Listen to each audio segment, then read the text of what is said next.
Wika ko, karangalan ko, sa bawat bigkas ng aking salita, kasama ang dangal ng aking bansa. Wikang Pilipino'y hindi lamang tinig, ito'y puso, diwa at landas na matawid. Wika ko'y aking ipagmamalaki, sa harap ng mundo'y aking sasabihin.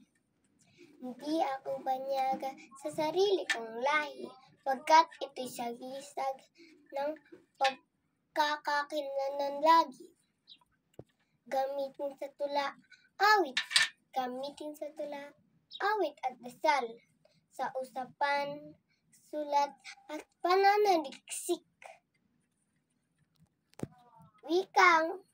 Wika'y di dapat ikaya. Ito'y biyaya sa ating inang bayan. Mabuhay ang wika sa bawat Pilipino, mula apari hanggang hulo. Ito ang ating nag-iisang bandila, wikang Pilipino, ating ipagdiwang tuwina.